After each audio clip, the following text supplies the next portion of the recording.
Hello, welcome to Bach in the Bedroom episode 4. This is the first episode in a series of episodes on histories of musical emotion and expression. The series looks at several historical paradigms of musical affect and emotion in the European classical tradition mostly, and I'm going to track certain shifts in performance practice alongside changing theories of emotion and expression. This is not a comprehensive history, just a basic survey of a few theories over several centuries. And the main question that I want to address in this series is, how does understanding multiple theories of emotion allow us to think and listen more freely as musicians? Looking at historical theories of affect shows the huge variability in understandings of how music transmits emotion and where that emotion comes from. I found this to be very liberating knowledge because understanding multiple ways of listening and expressing gives me more freedom and confidence as a musician. So in this episode, I'm going to focus on 17th century theories of affect. And I want to look specifically at a couple of chapters from a book by the keyboardist and musicologist Rebecca Cypess.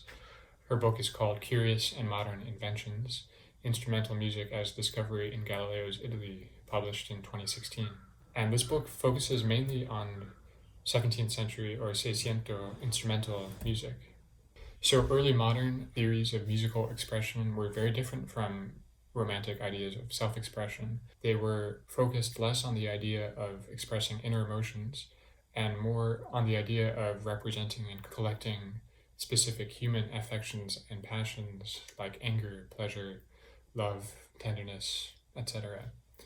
So music's function was not so much to represent the individual's inner emotion and experience as it was to represent these affects and emotions to the mind and soul of the listener. This diagram kind of looks at the romantic paradigm of expression, in which the performer, through their body and sound, expresses their rage or the rage of the composer who wrote this music.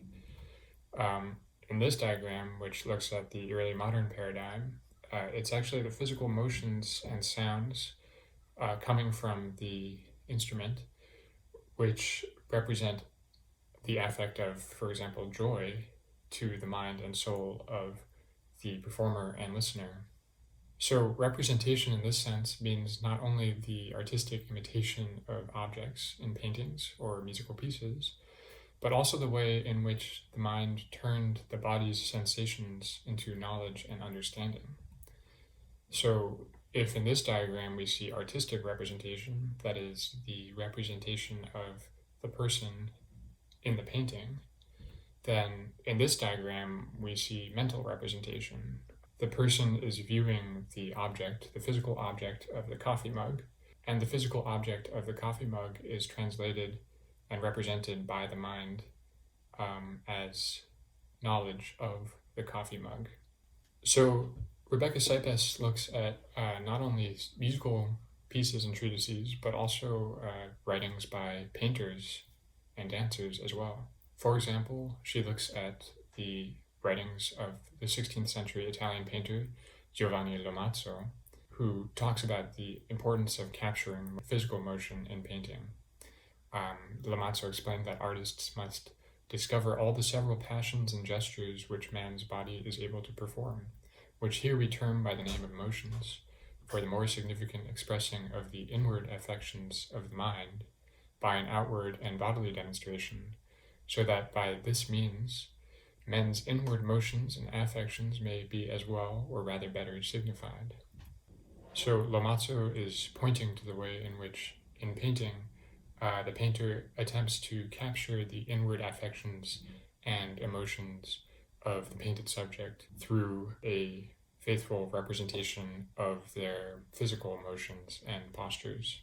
By doing this, the painter allows the viewer to understand the inward emotions and affections of the painted subject.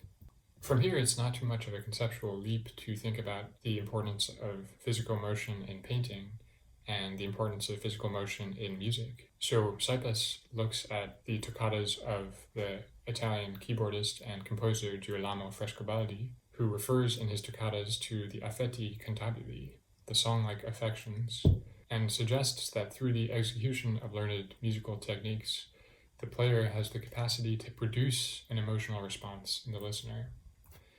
So here it's actually that the physical motions and techniques of the performer not only represent their own inward affections, but produce these affects and passions in the listener. So I want to look at a couple of musical examples from the violinist and composer Biagio Marini. So Marini's first publication in 1617, the Affetti Musicali, points to the importance of affect and emotion in 17th century music. The title and the dedications of each piece refer to a different member of his circle of patrons and friends, which, as Cypess writes, implies that his instrumental music facilitated the development and expression of affetti among his listeners. That is, his music brought people together with the idea that these listeners would collect and appreciate these shared affects, and by doing so, become more intimate socially with each other. The importance of affect also translates into his 4 violin sonatas published in 1626. I want to look at the third sonata, the Variata. So just looking at the first 15 measures of this sonata, we see a couple of different musical figurations and movements. The violin part starts with these long, drawn-out, slow tones.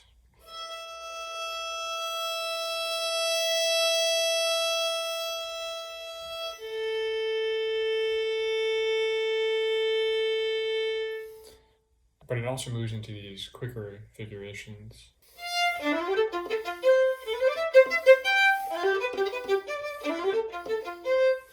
So I don't want to identify specific affects corresponding to these musical figures because I think that's a somewhat reductive exercise in terms of thinking about how musical representation happens. I think it's enough just to note that these changes in physical and musical motion would have signaled shifts in affect and emotion to the listener. And it would have been up to Marini and his audience to feel and identify and remember the qualities of these affective shifts. Beyond this, the performer of these pieces would have had a lot of freedom in timing, phrasing, dynamics to play with the minute qualities of these affective shifts. How would these sounds have translated into affect and emotion in the listener? So the 17th century artist Ludovico Cigoli, in his treatise on painting, suggested that the eyes send information to the brain, which in turn relays that information to the heart.